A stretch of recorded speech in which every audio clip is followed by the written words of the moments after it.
Let me move on to money, because money might have been the pre-internet way of controlling the population. What do you tell people to do with their money, how to be aware of money, and how is money used in a similar way as a psychological tool?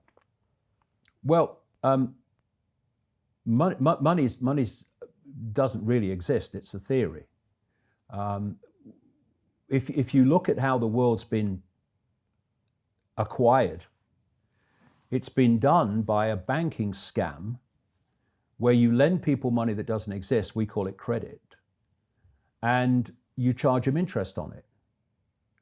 And if they don't pay the money back plus interest, then you get their wealth that does exist. You get their home, their business, their land, their resources, whatever. And we've been through a process of banks lending credit, figures on a screen, greatly in excess of what they have as assets, called fractional reserve lending. And then when they can't pay it back, because often the banks have taken actions that have crashed the economy, like in 2008, the banks then get all the things they've lent money on, the real wealth of the world. And what's happened in this process of lending credit, getting the real resources when they can't pay back the credit, has sucked the wealth of the world, the real wealth of the world, into the hands of a very, very few people, and left out there most of the rest of the population with something called money.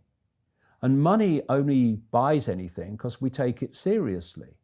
You know, if it's just a piece of paper, and this is the point, it's meant not even to be a piece of paper, it's meant to be purely electronic.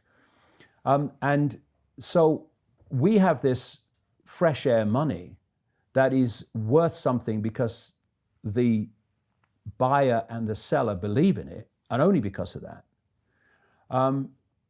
And the real wealth of the world has been sucked into the hands of a very few people by lending this scam called credit.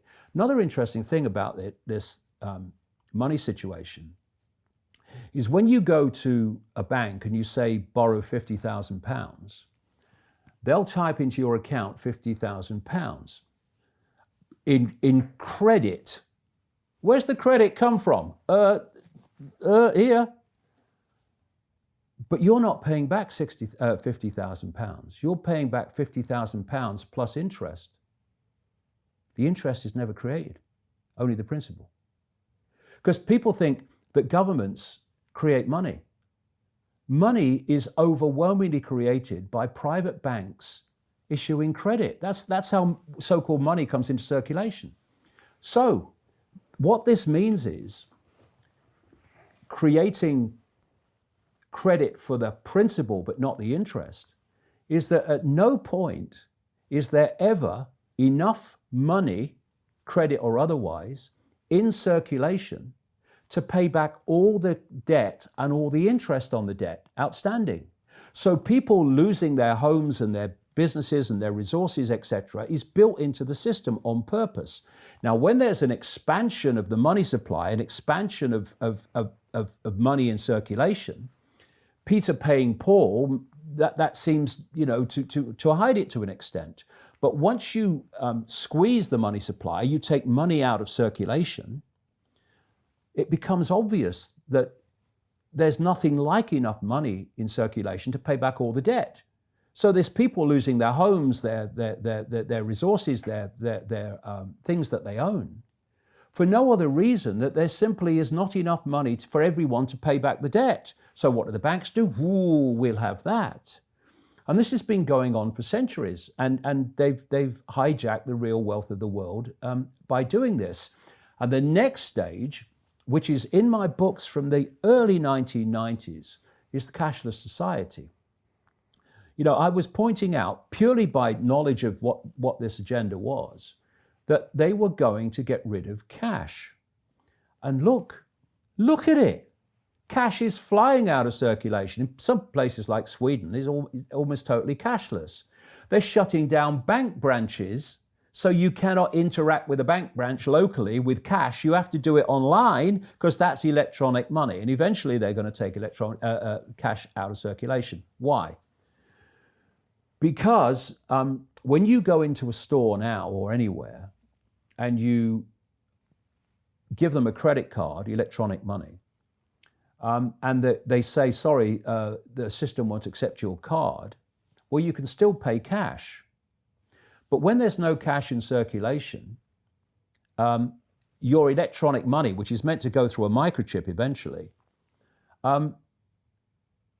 when they say the system won't accept your microchip or your card, you have no other means of purchase. So whoever controls the system is dictating whether you can purchase or whether you can't, whether you can eat or whether you can't.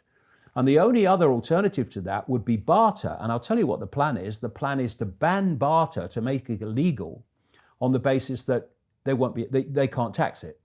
So that's along the line as well. How does cryptocurrency play into this?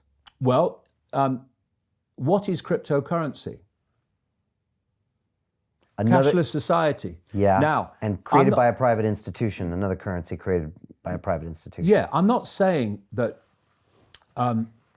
there couldn't be good things with things like Bitcoin and stuff like that, as long as cash stays in circulation. That's the key. So you have an anonymous option, really. While cash is in circulation, you have other points of or ways of purchase.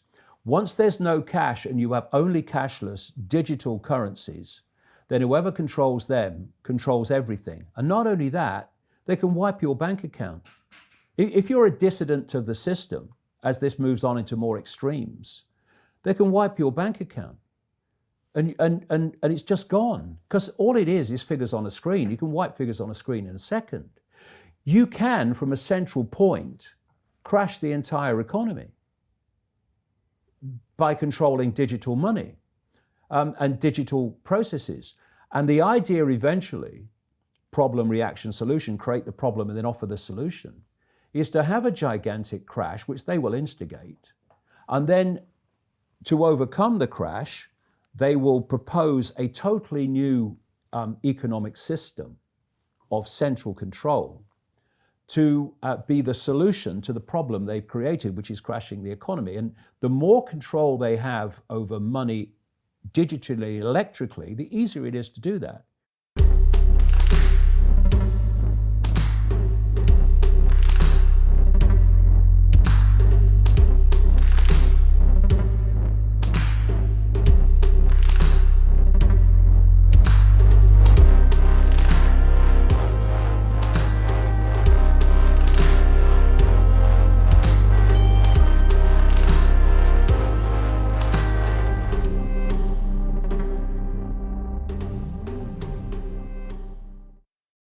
Är dina investeringar så bra som de skulle kunna vara? Säker? Betterwealth gör det enkelt och på bara några minuter hjälper vi dig att investera i smarta